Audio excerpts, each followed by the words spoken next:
Well, good evening, everybody. Welcome to Thursday Garden Chat, the public service broadcast of Garden Masterclass. First of all, just have a little reminder of what's coming up with webinars in the next couple of weeks. We're having to do a bit of rejigging. Spring Chanticleer with Chris Failharbour. Chris is not very well, so we're having to move that on. So our next webinar will be the 7th of February, Multi-Stem Trees with Philip Neuvoot, who is a specialist grower of multi-stem trees, which seem to be making quite a big impact in a lot of landscape projects, and really rather important perhaps to understand how they're created and how they can be managed and used. We've got the Bad Botany course with Caroline Jackson, which is proving a huge hit. You can still join that. You get links to all the event we've had so far. That's proving to be really successful. I mean, Caroline is a wonderful explainer of botanical intricacies. The 13th of February, we've got Claire Greenslade from Hestercombe Garden in Somerset with the Tim Martin, who's the creative director of the gallery at Hestercombe, talking about the garden as potentially the greatest art form. And one more I'll tell you about, 20th of February, Eva Nemeth, very much the up-and-coming garden photographer in Britain at the moment, is doing an inspirational guide to garden photography. Now, we've also finalising some live events for those of you who are going to be in Britain, which will be, hopefully, we will be letting you know this weekend. There'll be a newsletter going out, and there will be a week's priority booking for members. We're organising an event in May at Knepp Castle, famous for its very ambitious and controversial rewilding project. They've also got a low fertility substrate planting in the walled garden, which is a very interesting project. We're organising 3 dates with Thomas Stuart Smith and his crew at the Plant Library. We did an event, a webinar event with him a couple of months ago. This is one of the most interesting private initiatives, private botanical initiatives we've come across in a long time, and it's really kicking off this year. So we'll get a kind of special introduction to this, really very, very interesting plant collection. So there'll be dates in May, July, and September. And then Annie is also organising some afternoons at White House Farm in Kent, which is one of the finest private collections of shrubs created over the last 30 years. And also a pruning day there, a summer pruning day with Caroline Jackson, she of Bad Botany fame, who'll be leading a day on the ins and outs of pruning. So we hope to get information about those this weekend. Now, for anyone new here, we have a newsletter which goes out more or less once a month, and you can sign up for that from the website homepage. This weekly event, it's done entirely free, both on the part of presenters and ourselves, and we very much appreciate donations to help keep that going. And there's a little donate button on the Thursday Garden Chat section of the homepage as well. So now, for those of you in Britain and Northern Europe who are feeling a bit chilly, we thought we'd warm you up today with a trip to the tropics. Now, in fact, in all the time we've been doing Garden Masterclass, we've never actually done anything tropical. We've been to northern India and southern Brazil, but they're not really tropical. So today we're plunging into the tropics with Singapore, which has a tropical rainforest climate. And Singapore is somewhere where I've been a few times, found it absolutely fascinating from all sorts of point of view. It's a city-state with a rather infamously bossy government, but probably is the best governed place on earth. They seem to have squared this circle of being very business friendly on the one hand and having a very high level of public services on the other. Public transport is just amazing. the extent and quality of public housing is really incredible. And the role of green space is seen as being of fundamental importance to the physical and psychological health of the people of the country. So there's an enormous political drive to go for quality public green space. All green space, from national parks right down to the smallest pocket park, is managed by one organisation, N Parks. And one place I've always particularly liked in Singapore is Hort Park, which is a park that's specifically designed for garden education, very much aimed at a population, the vast majority of whom live in apartments and only have a balcony to garden on. So we asked the director of Hort Park, Shirley Ling, to talk about Hort Park, but also more broadly the context of public horticulture in Singapore and the N Parks organisation. Now, because of the time difference, this has been recorded. We recorded it, in fact, before Christmas. It runs for about an hour, and in terms of questions, I'll see what I can do at the end. So, off to the hot and sticky tropics of Singapore.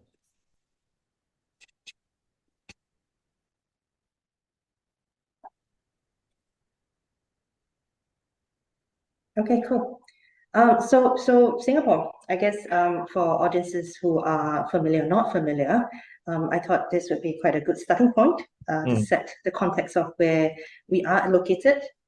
We are pretty much on the equator, and therefore our climate has a certain amount of impact to the things that we have grown here in terms of our greenery. We have perpetually all summer year round. So unlike from where you are now, it'll probably be very cold.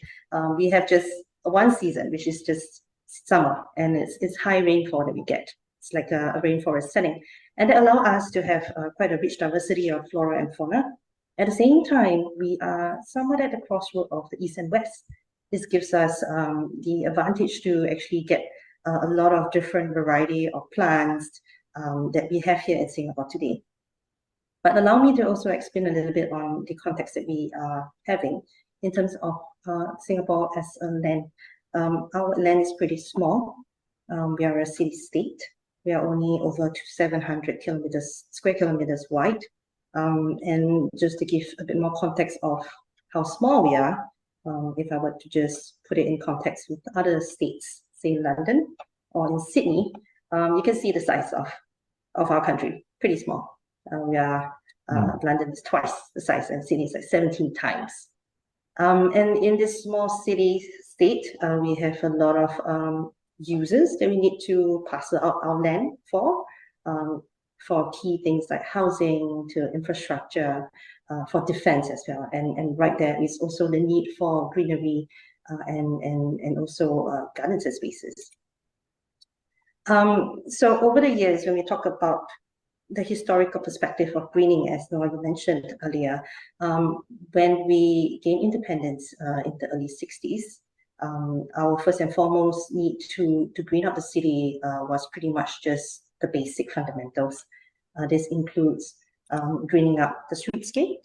We started with just a couple hundred trees to presently now we have 2 million trees that we managed along the roadside. At the same time, we started to green up our cities with things like simple greening up of bridges and flyovers. And we started to be a bit more sophisticated in our introduction of planting pellets. That's where we see colors that was introduced in the 80s. At the same time, as we develop our country, as we have housing estates being built up, we start to see the integration of very basic parks facilities, with basic amenities like simple playgrounds and shelters, benches.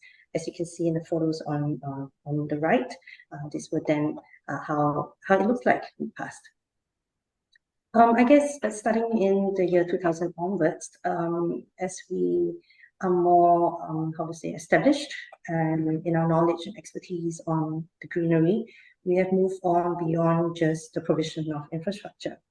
We also look at how we can layer in programming, because we see these green spaces as a place for people to come together. we also start to look into how we can enhance the green infrastructure that we built, and we look into then how we can multiply the effects. And we start to look into thematic parks, for example. We start to look at connecting these spaces. At the same time, we also are mindful of the conservation of biodiversity that the green spaces provides for. That's where we also start doing a lot of our nature heritage conservation. So as you can see, the green journey of our country started from what we are known as a garden city, and then we moved on into a city and garden. Presently, we will still have a lot of challenges beyond still being a city-state in terms of, beyond urbanization. It's also what we have now, climate change, which is very apparent in many countries as well. Sorry, excuse me.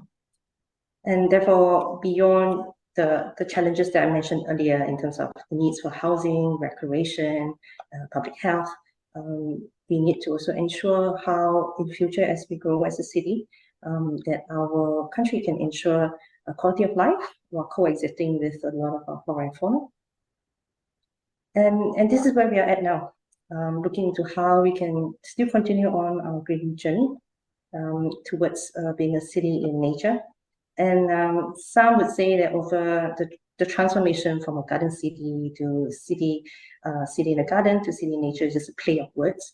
But beyond just that, it's also a paradigm shift in our strategies to green up our city, beyond the introduction of parks and greenery and trees, to something even more.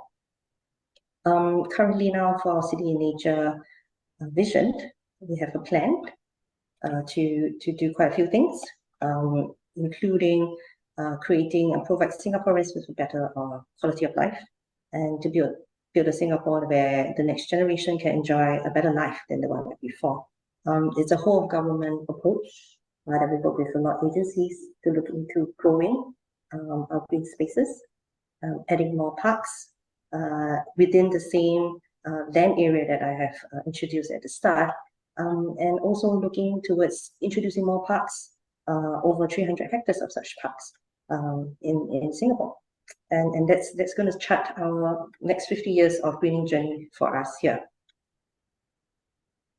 So let me explain a little bit about the city nature vision. It's beyond just it's beyond response to ensure that we have continued livability, sustainability, and for well-being. It's also our response to our solutions towards climate change as one of the challenges that I have mentioned earlier. And we can do so by the application of a lot of nature-based solutions to achieve a healthy ecosystem that is with strong and ecological and social resilience that help us take us through.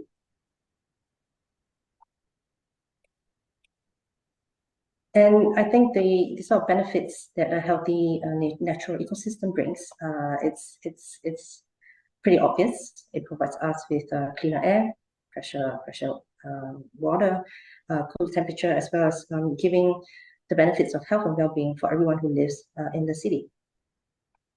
And we have quite a few key strategies to enable us to do so. So these are the set of 5 strategies that currently the National Parks Board base a lot of our policies, our management plans upon. And underpinning all these strategies and the success of the city nature vision is also the role of the community and every individual and becoming the stewards for nature. And so allow me to go a little bit into detail of some of these strategies and give you some examples of how we are doing in the next few years. So let's talk about first our extending our natural capital. The greenery that we have here in Singapore today is a result of the past 50 years of the foresight and careful planning of our pioneers and the hard work of generations of horticulturists and conservationists. There are quite different shades of green that we have here, and this provides homes to diverse species of flora and fauna, and it also helps to sequester carbon from the atmosphere, serving as carbon sink. And although these are different shades of green, and they are all important in a land-scarce place like Singapore, the government take a very science-based approach in balancing conservation and development.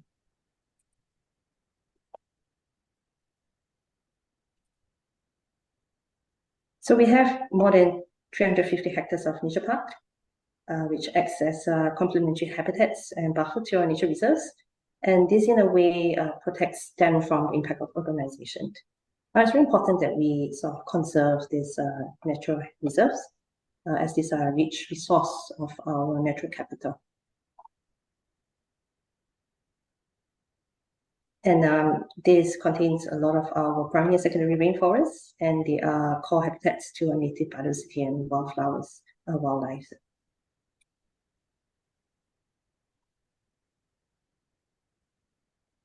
But beyond conserving, these nature parks also provides more recreational spaces for nature-based recreation for our citizens. And you can actually do things like hiking and bird watching in these spaces. Now, Noel, earlier on you mentioned about Singapore being very green. We are indeed pretty green. There was a study done a few years back by MIT to look into using Google Street View to measure the urban green cover. Now, as you can see in these images, Singapore has the second highest green view index, despite our population density being pretty high in comparison to the other two cities as the top three. And this is one of the key results of more than 50 years of greening that it has paid off. And therefore, it's very important that we still keep on conserving and extending this natural capital that we have here today. Now, at the same time, we also need to look into intensifying the nature and greenery that we have in our gardens and parks. And we do so by incorporating natural designs and planting in our new and redeveloped parks. Now you can see a lot of our parks have vegetations that perhaps resembles the look and feel of a natural forest. And this allows us to bring the benefits of the positive effects of nature closer to people. And what we do so is by incorporating more therapeutic landscapes. We have new park typologies such as therapeutic gardens and nature play gardens. And these are unique topologies that we have incorporated in our park design and development. So therapeutic gardens are designed to bring greater health and well-being for the elderly, for example. And these can cater to diverse conditions like ADHDs or dementia through passive and active programming that we also run in these spaces. And nature play garden is another new typology that the National Parks Boards have sort of delved into in recent years, where we can allow children to connect with nature. And I'll share a bit more on these new typologies in a subsequent few examples later on as well. We're also starting to see a more naturalized way in working with the landscape around us. These are examples of our parks that we have naturalized the waterways and water bodies within the park space. And where we can allow this design in a lot of our coastal and riverine parks. This is again a response to help protect against sea level rising and flooding to mitigate some of the climate change challenges that I mentioned earlier. At the same time, we're looking at planting back more native species. Native species, these species contribute to the biodiversity richness of an area. So in the past, as you notice, when I shared with you how the historical perspective of the evolution of greenery in Singapore, we started off by just to quickly green up the country. Therefore, we planted a lot of fast-growing, but these are non-native trees and species that compete with our native flora. Not all of them are bad, but some of them are pretty invasive.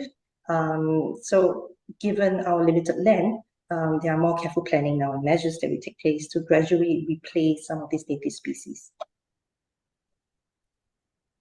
At the same time, we're mindful that we are home to a wide range of biodiversity despite being highly urbanized. There is an ongoing habitat restoration and species recovery efforts that allow us to bring back some of these species again to let Singaporeans encounter and enjoy, such as that we see here, the Singapore Copsia or the tiger orchids in our gardens.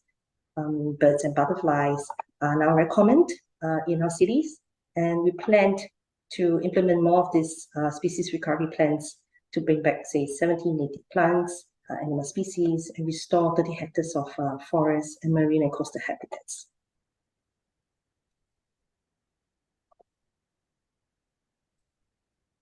So moving on to third strategy, which is to restore nature into our urban areas. This means bringing greenery closer to our everyday lives, into our homes.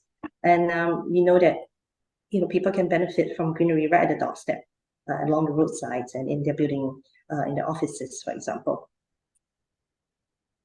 And one way we can do so is through the Scaris Greenery Initiative. We started this in 2009. We have been engaging a lot of building owners, building developers to incorporate greenery beyond the traditional boundaries of parks and green spaces. And we've seen them taking off in a lot of commercial offices and buildings we have now in Singapore, where they incorporate greenery and landscape as part of their exterior design. We also know that it can help to mitigate the urban heat island effect, resulting in a cooler temperature. At the same time, for residents who are staying in buildings like this, they can experience a better health and well-being surrounded by these greeneries. Now, beyond the residential or commercial areas, we are also focusing greening in our industrial estates. And these are amongst one of the hottest areas on the island. And for the past years, we have been slowly but surely putting in more trees in industrial estates. And what this helps is to also cool the environment, improve the air quality, and at the same time beautify these industrial estates that is normally pretty bare and gray. Hopefully it will help to mitigate some of the heat island effect that we have in these areas. We are also aware that it's not enough to just intensify greenery in isolated pockets. We are planting native plants and trees in what we call a multi-tiered structure, and we call them nature ways. So nature ways is a type of streetscape planting along corridors using native plants and trees to sort of mimic the structure of a forest. At the same time, it also helps to facilitate the movement of native animals such as birds and butterflies. We've since started planting nature ways in 2013, and we are continually enhancing these nature ways, integrating it with pedestrian and cycling paths so that they can form a large and natural park connectors from one park to another park along the way. And these nature ways provide important ecological linkages and enhance our biodiversity in the urban areas. And we aim to have about 300 kilometers of nature way by 2030. It's almost as if every road in Singapore is a nature way.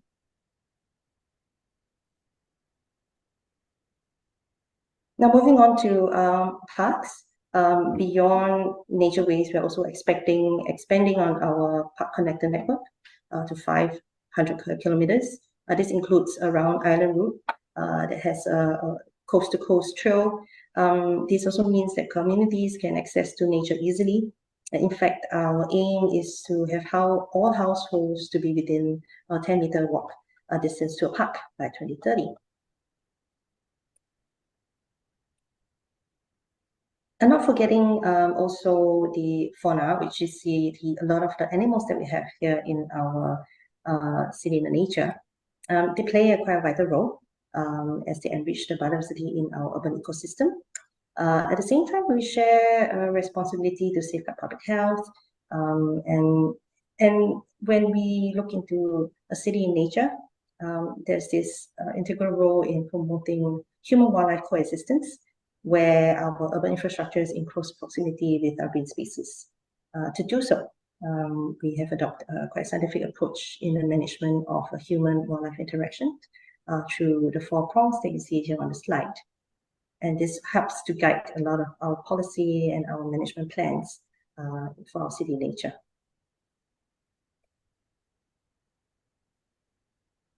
And remember earlier on when we talked about the city nature vision, there's a horizontal that we talked about the community being the key role in ensuring the sustainability of the vision. We need communities like schools, organizations, and individuals to come on board. and see them as stewards of our greenery and biodiversity. And this is also so that people can live in harmony with nature. So we have many programs to engage our community. One example would be the City in Nature, which is a national movement to connect and engage different groups in the community to conserve the natural heritage. Areas in the City in Nature program includes nature education, citizen science program, and as I mentioned earlier, describe the species recovery and habitat enhancement. Another successful program that we've run, that's 20 years coming, is the Community in Bloom program. That is a national gardening movement that aims to foster a community spirit and to bring together residents, be it young and old, to make Singapore a city in nature. In extension to that, it's also the allotment gardening scheme. And these are some examples which I will expand a bit more later on through my sharing on Hort Park as well.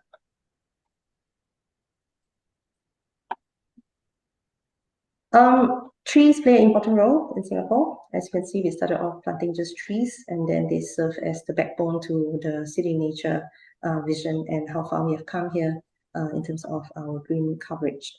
We continue to plant. In fact, we have pledged to plant 1 million trees across Singapore by 2030.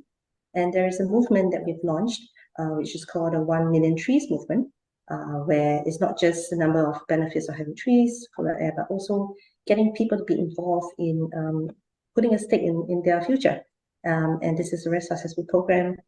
We have a lot of people coming in to plant, individuals and school groups, planting in nature reserves along our roadsides and in our parks as well.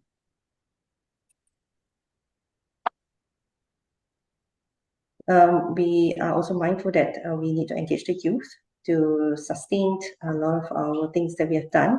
And one platform is the Youth at SG Nature. This is an umbrella of many programs that we have engaging youth from nature conservation to gardening. And it helps to nurture and cultivate youth to be stewards for biodiversity, conservation, and greenery. So at this point, I'll go a little bit into Hort Park, what we do, the spaces, as well as some of the research and typology that we are doing that helps to branch out into some of the areas under the key strategies for city nature. But at this point, maybe I'll take a pause to see if you have any questions to ask about MParks as an agency and our vision on that. Yeah, I mean, here I would stress that what I found particularly impressive was the whole concept of NParks as being the body that is responsible for everything from a nature reserve right down to the smallest urban planting, and obviously that makes sense in a city state. But I've been thinking more widely. I think it really addresses very well our growing realizations that every bit of green space has a value to nature, and we're thinking more and more about this sort of continuity between what we do in our own gardens right through to the semi-natural plant communities that exist in urban areas. And so it's great to have this the sort of overall sort of institutional framework. I think that's something that a lot of other places could really learn from. Yes, I think so. I mean, we started off in the 60s through a lot of trial and error. We didn't know what we can grow, we can't grow. A lot of the starting point were through trial and error, trying to figure out what works and what didn't work. Then along the way, it's taking notes of what worked and further enhancing. And at the same time, bearing in mind that there are a lot of needs for conservation, and also bringing the community on board together with this journey. So it's just not efforts by the government, it's a multi-pronged sort of community effort. And we are still continue to see the importance of it as we do a lot of things that we do here in MParks in Singapore. Yeah, so Hort Park, this is where I am and this is where I'm based. It's one of the many parks here in Singapore. In fact, we are part of the network of garden and parks in Singapore. We have more than 400 parks and gardens in this little city-state.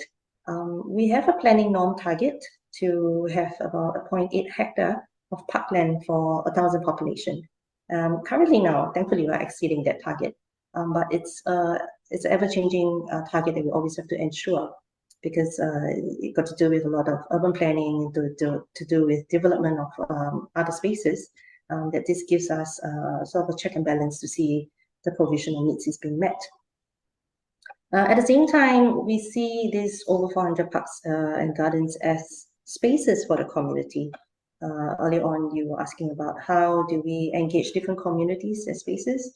Right at the beginning, on the onset of the city building, green spaces or parks and gardens are a social lever. And it doesn't matter what background you are at, who you're from. Every piece of green is for everyone. And this is also why all these parks and gardens are free for access to everyone here in Singapore. And at Hort Park, a little bit history of this small little park. It's about 10 hectares in size. We opened it in 2008. On average, post-COVID, we received about 43,000 visitors per month. Prior to COVID, we actually had 1 million a year annually. Yeah. And Hort Park is part of a broader, bigger part of what we call a Southern Ridges, which is a 10-kilometer trail that connects many different other parts around the southern part of Singapore. This is part of the sort of the loop that I was talking about in terms of expanding the provisions of park beyond just one park, but multiplying the effect. From a recreational point of view, a person can see that even if within a 7,000 square kilometer of land, I actually have a lot of green spaces I can go for my own recreational needs, for example. So if we zoom right in into Hort Park itself, this is somewhat our layout plan in terms of what we have. Hort Park is meant to be a gardening and lifestyle hub, and through horticultural excellence and showcases, and in partnership with the community and industry, we showcase many types of different planting typologies and gardens. It's also a platform for different communities to come together to network through shared interests, through gardening and horticulture. So these are examples like gardening with edibles, and a lot of things now that we are doing quite strongly on the therapeutic benefits that supports mental and well-being. So there's just so many things at Hort Park. This is just a sampling of the types of gardens that we have. It's pretty much when you come in, you see greenery around, and they are presented in different forms, in different landscape designs, in different typologies, for example. There's also a big area of facilities. We have like a big function room, a big function hall as well, multiple rooms for people to come in to host their events, weddings, birthday parties, and also many corporates who come in for their team bonding and run workshops in the garden space. I'll just give you a quick glance of some garden designs that we have if you were to visit Hort Park in person. Just a sampling of some examples of how we showcase the use of plants through landscape, as well as using these thematic gardens as a platform to do outreach and programming and engagement. So what you see here is one thematic garden called My Backyard Kitchen that's designed by my colleague, who uses edibles to showcase how it can be planted in a landscape garden setting. Like imagine if you really have a backyard back home, this would be probably how it looks like as you step out into your garden. Using plants like mint, basil, pineapples, and fruit trees, put it into a landscape setting. It's a series of 5 plots that one can walk through. As they navigate through the 5 plots through this backyard kitchen, they're able to get up and close to some of these edible plants to see and smell and touch them as they go through the plots. Another area that's pretty popular, which is the Valley of Edibles. It's a series of, I think, 6 plots that showcases, as the name suggests, edibles. Sorry, there's 7 plots actually. And there is a main edible garden which you see now in this picture.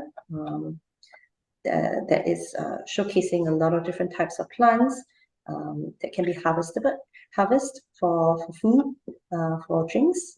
And then as one walk through the gardens, so this is a drone view of the plots that you can see mirroring the landscape design. Of the various plots, it shows you the different types of cultivation. We showcase cultivated cover protection cultivation. We also talked about crop rotation. We talk about how we can bring in plants to introduce the pollinators, and this helps in turn to make your edible gardens thrive, because you need the pollinators to pollinate your seeds and fruits. And these are some of the things that we showcase through the many thematic gardens here at Hort Park. And we also showcase different types of plant forms in terms of the growth habitat, their colors, in terms of their characteristics of plants. So this rock garden is one example. As one walk through, one can see the different types of plants through different shapes and sizes of, say, the foliages and leaves, for example. Now, beyond the landscape that we have in Hort Park, there's also very strong programming background to leverage on these parks, these team gardens, and we do a lot of programs for meaningful interactions. I think COVID has sort of pivoted us to also look into how, beyond physical engagement, to do a lot of online and digital engagement. So at this point in Hort Park, we have a series of both online and on-site engagement programs that we run. And we have signature programs like Gardeners Day Out. We also run a couple of programs like Therapeutic Horticulture. We host a lot of schools during the school term. They'll come here for their learning journeys, to visit selected team gardens that look into pollinations, that look into how plants are being sort of learn that through science or colors for the preschools, or the primary, they learn about science in terms of production, for example. And there are a variety of options, whether you're here for your self-guided walks or tour, or we also do a lot of facilitated workshops for organized groups. There are a lot of sort of books and resources available for them to do so as they sort of explore the team gardens that we have in Hort Park. So this is one example of our event. It's a Gardeners Day Out. It happens every third Saturday of the month. It's free. On average, we receive about 4,000 to 5,000 visitors during this event. You could have gardening enthusiasts or hobbyists, and a handful of commercial and nurseries coming to participate. There are marketplaces where they set up booths and stalls to sell their things, selling plants, products, even nature-related crafts. And at the same time, we have workshops and tours and talks to engage interested parties of different levels, whether you're here as an amateur gardener or professionals of different topics, from orchid to edible growing to indoor houseplant styling, just a variety of them for the year. So these are ongoing year-long programs that we do at Hort Park. We also have quite a popular competition that we run on odd years. This is the Community Garden Edible Competitions, where you are being challenged to grow, say, the longest, the heaviest fruits. And a lot of our community gardeners in Singapore participate in this. As you can see, they really put in all stops to grow some of the biggest and longest fruits. And they bring it in for competition, to be weighed, to be measured, and they win prizes. And it's something that a lot of our community gardeners look forward to as part of the gardening endeavors. We also look beyond gardening. Arts at Hort Park is about in its third to fourth year running. We are using arts as a platform to engage beyond the usual crowd that we do engage. So people who may not be able to, or may not thought of coming to Hort Park just because it's for gardening, that they do come to these places because of arts, for example. And through that, they are able to get some closer up interactions, or just be in the park setting. And I think Arts at Hort Park is one example of how we have gone beyond our traditional profiling of communities to engage, to reach out to them, you can say the non-converts, and bring them to spaces and bring them to our gardens and parks to showcase the marvelous wonders of what it's like to be in parks and gardens and green spaces. So we work with partners like the National Art Council. We also work with other agencies, say the Heritage Board, or even the Health Promotion Board, for example, bringing programs into Hort Park to activate these spaces as a platform to do activities, to do more. And that's where we get people coming in to visit our parks. And that's where they realize, oh, actually, it's not bad being in our park and garden. Hort Park is nice. Maybe I should sign up for a gardening tour next time. So this is where we expand on our outreach efforts. So performing arts is one. We have a very nice lawn that is beautiful for either day or night. Beyond weddings, we host a lot of performing arts events where we bring people outdoors to soak in the fun and enjoy some of these activities. We also do a lot of nature arts and exhibitions where you can see we have groups of people who sketched. So there is a group that comes to Hort Park and they will just take up their mats and they just sit down with their watercolors and they start sketching. The beautiful thing about art is it transcends a lot of boundaries in terms of age group. You don't even need to have the same language, for example, but through arts and the passion for nature, we see groups coming together, making friends, doing something in common that they're passionate or interested about. We also bring in photography for exhibitions or painting exhibitions, and these are featuring maybe different parts of the park in Singapore or just a part of a plant, perhaps, even botanical paintings to showcase, just to give people a different perspective of nature through arts, for example. Another very key thing in Hort Park is the community involvement, that they have a stake in this park. The community mural walls is one program or project under the Arts for Hort Park that is very successful. We work with different school groups.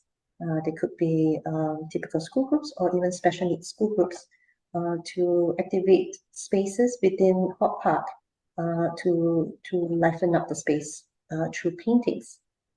And we work with the students, these are youth, to conceptualize the sort of design for the spaces that they're assigned to. And over a period of time, they think about what they want to paint and they took charge of painting some of these paintings. In terms of the curation, the kids did a little bit of study on the area or the thematic garden that, say, for example, this pavilion is located, which is near the edibles garden. They decided to plant a series of edible fruits, for example, to reflect the corresponding potlucks that the pavilion is just there. So this is one of the many examples of how the community have a stake in Hort Park as well, as it rightly has to be as a gardening and lifestyle hub for the community. And beyond that, it's also a lot of trials that we do here in Hort Park. It's meant to be what we call a living lab of sorts. And we started off with the green walls. When Hort Park first was established, we had these 9 walls that was here. And it's around the same time where the National Parks Board is also venturing into the Skyrise Greenery Incentive Scheme, where we are promoting the integration of greenery in buildings, for example. So these walls were set up then to look into the benefits of how plants can work with the building. For example, we compiled data in terms of the reflection of glare to temperature, where they can bring down the temperature of the building facade with having a greenery layer and some of the other data points. And we channel this into publications and publications for the industry, for the matter. We also started to do a lot of plant trials. Plant trials could be for field research, like how we get drought tolerant plants, to urban resilient plants, to even field trials like composting and the use of soil additives. Hort Park is also known to be a place where we pilot and have a lot of prototypes for our sort of park amenities. And it's at Hort Park that we trial some of these things before we expanded some of this into other parts of Singapore. So allotment garden is one. We established allotment gardening in 2016 in Hort Park. We started off with 80 plots, which have now been expanded to now 240 plots here. We trial with design, we trial with the height of the planted plots, for example, and as well as the operations and management of managing allotment gardens and the gardeners, for example. We took a lot of reviews on how we can make it better before we expand the network to now over 2,000 plots across many other parks in Singapore now. Similarly, therapeutic parks is another one example of how we have started to trial some of these new typologies first in Hort Park. So the therapeutic gardens at Hort Park was developed through an evidence-based design.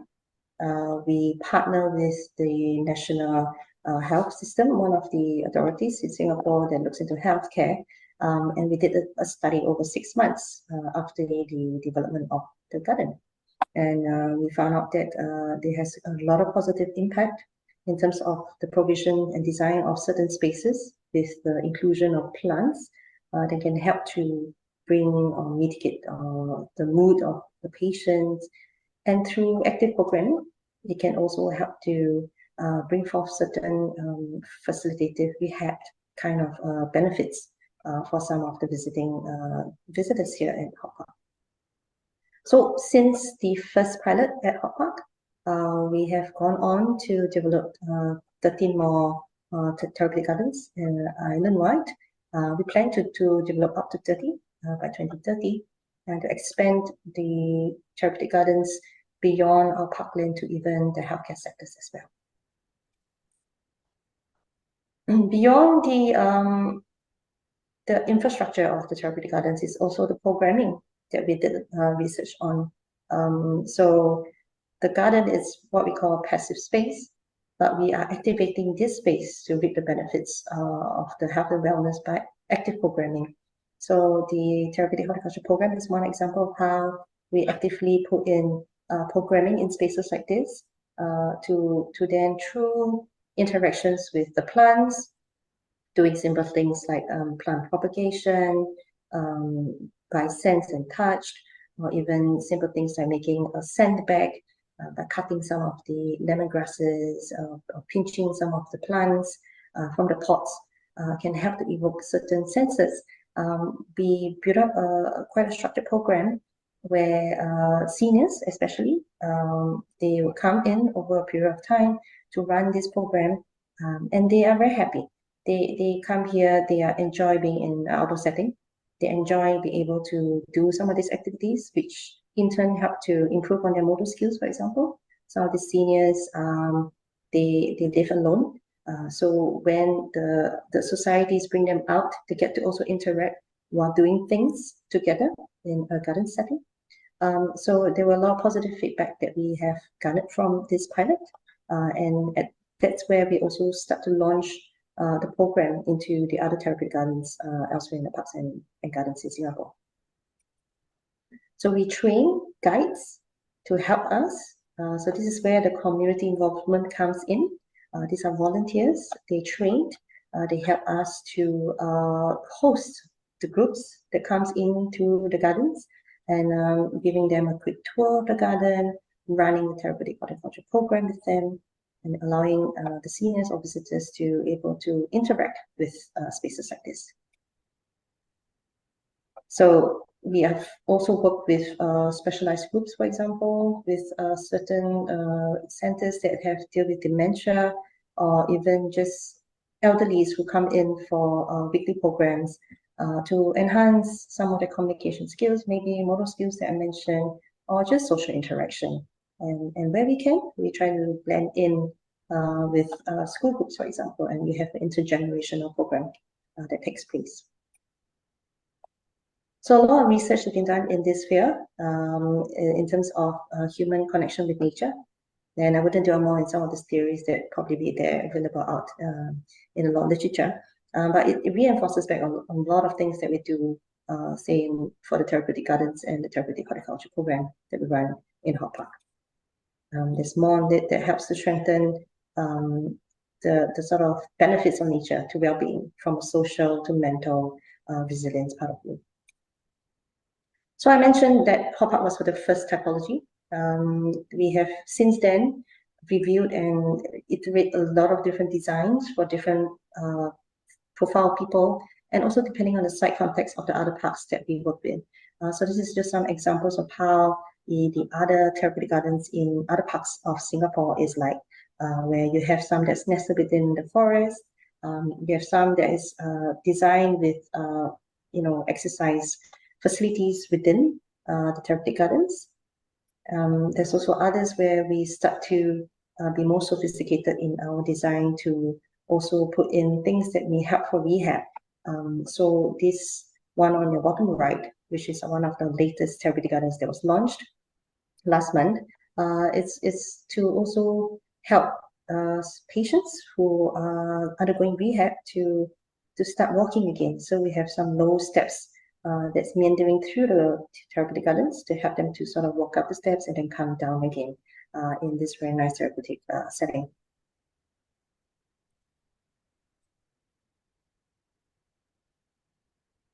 And this is just some more examples of the sort of provisions in our various therapeutic gardens. Again, helping different users for different interactions during for both passive as well as active programming. So we're also mindful that there is just these few places for outdoor sort of exposure.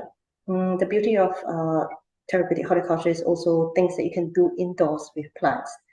We have built a pool of volunteers and resources to sort of support this through using gardening activities, nature craft activities, and we bring it indoors to other patients or clients that may not be able to travel to the therapeutic gardens.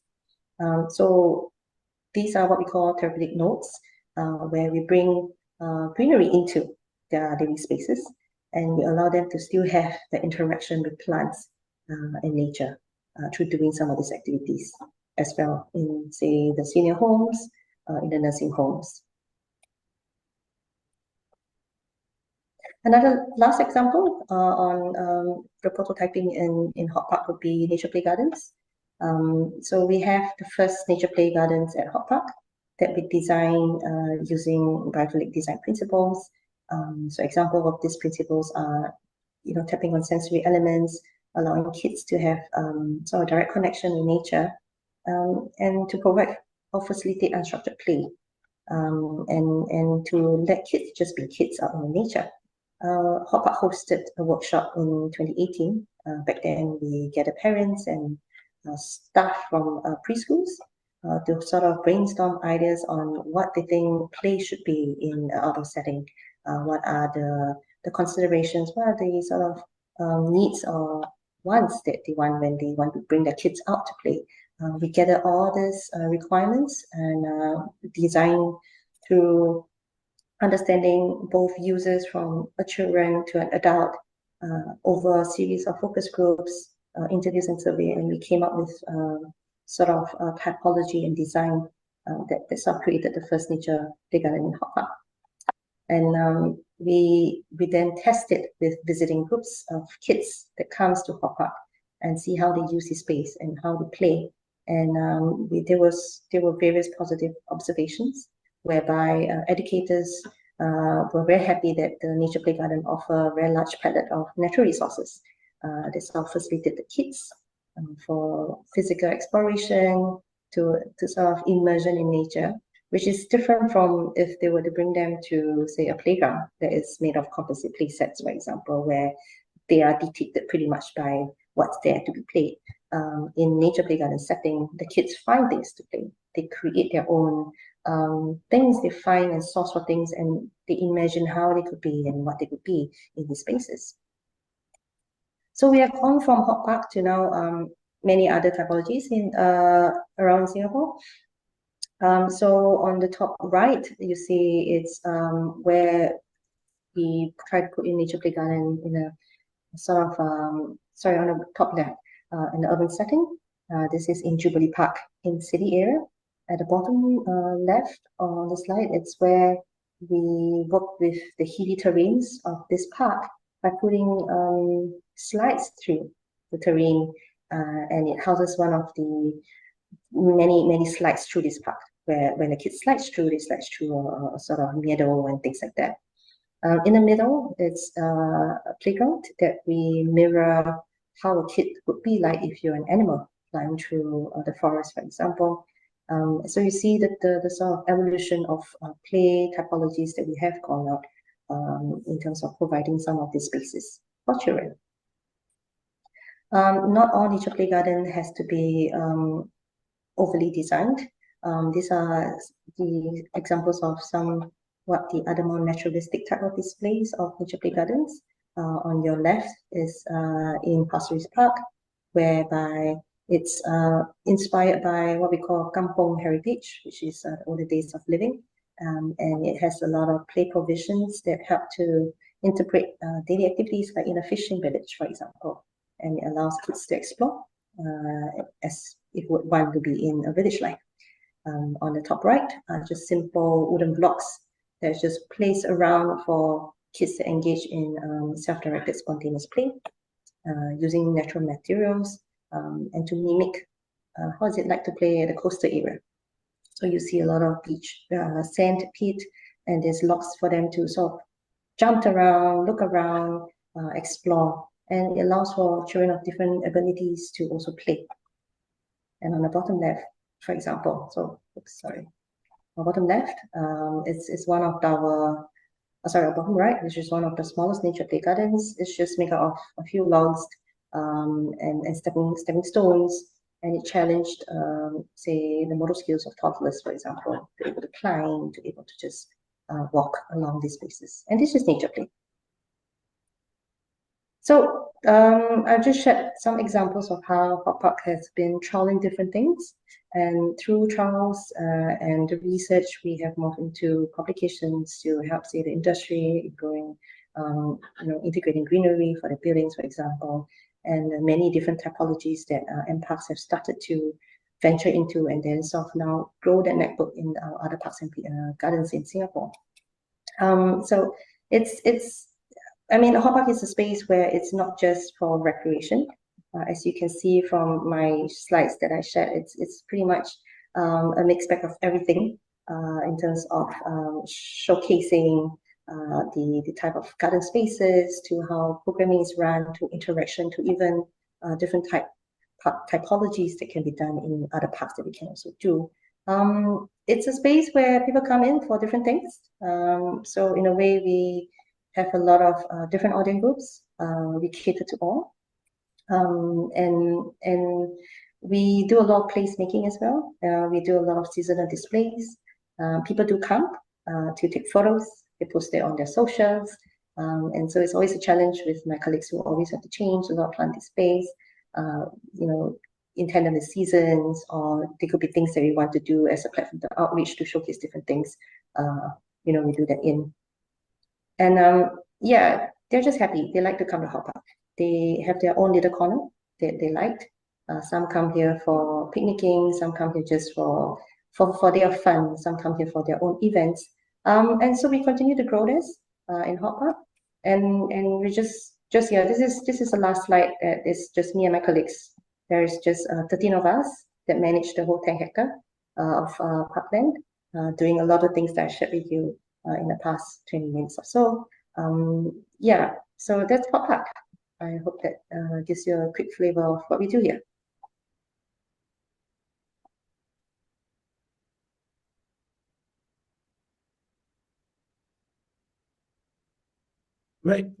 Great, thank you.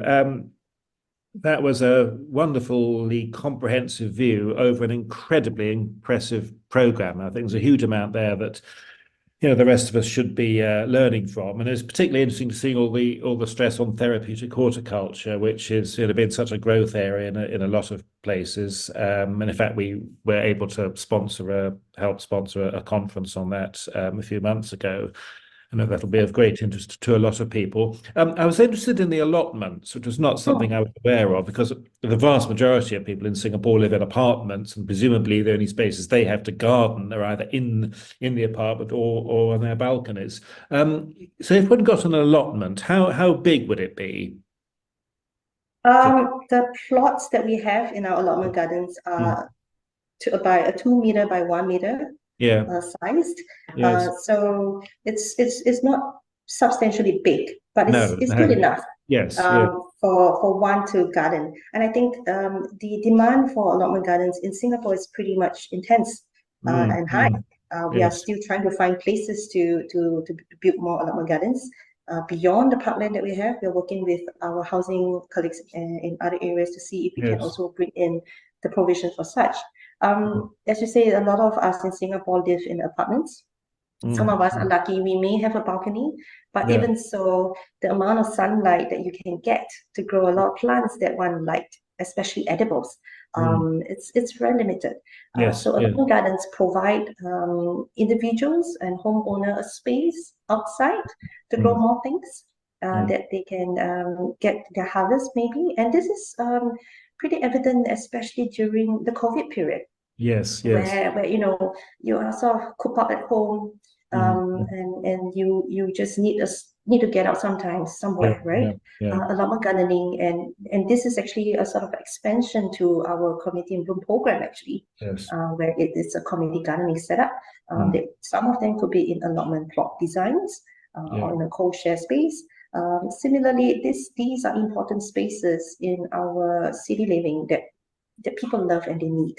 It gives Mm. them an outlet to Yes. sort of grow things, and that sort of interaction with nature on a Mm. daily basis is something that is sought after and very important.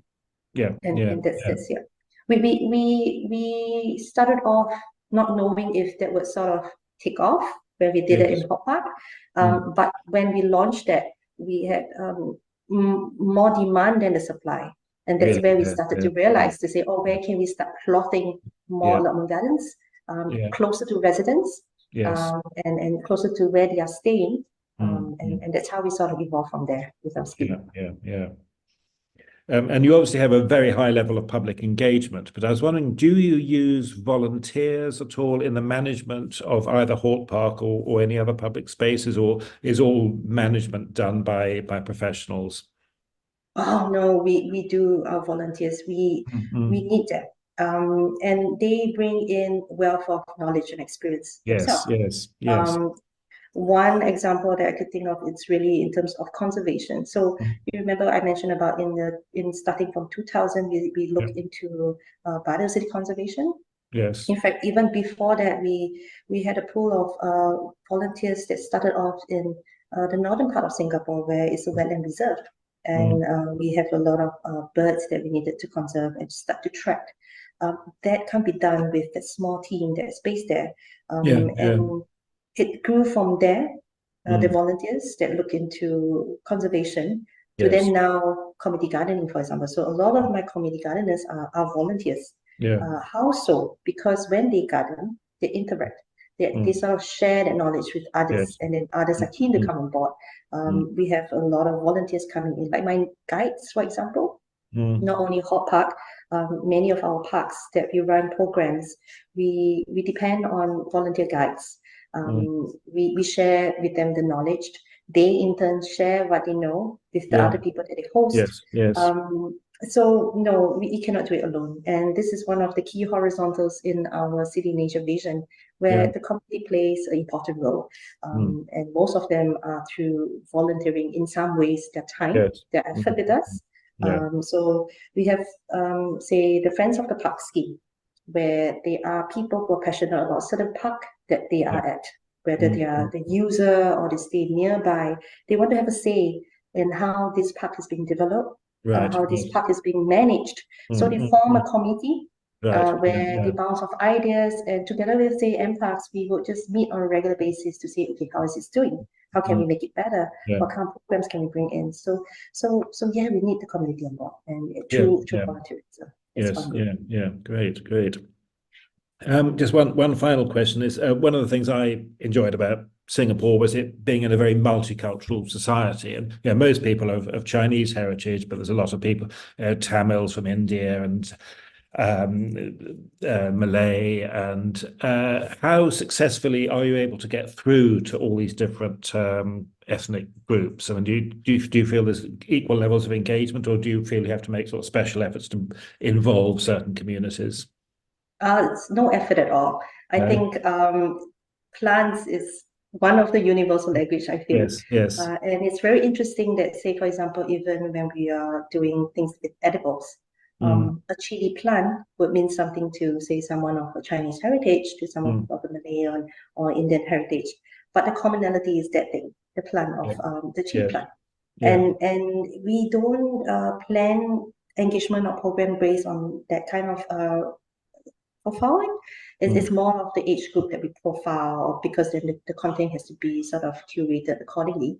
But we have no concept about whether is it more need to engage the Chinese or, say, the Malay or the Indian community, because greenery plants are just so universal. And it sort of binds people together. Yes. You can see it quite evidently in even, say, the alumni gardens that we have, that they would naturally form their own cliques and groups. So sometimes when I walk out of my office, I would walk through my Hort Park, and I see a bunch of alumni gardeners gathering around, having a cup of tea after their weekly sort of reading. And it's just a community. You have Chinese, you have Malays, they're sitting around chatting, sharing their produce. So yeah, I think green spaces or gardening in that matter sort of binds people together. It brings a community, and it's a very powerful key to that. Yeah.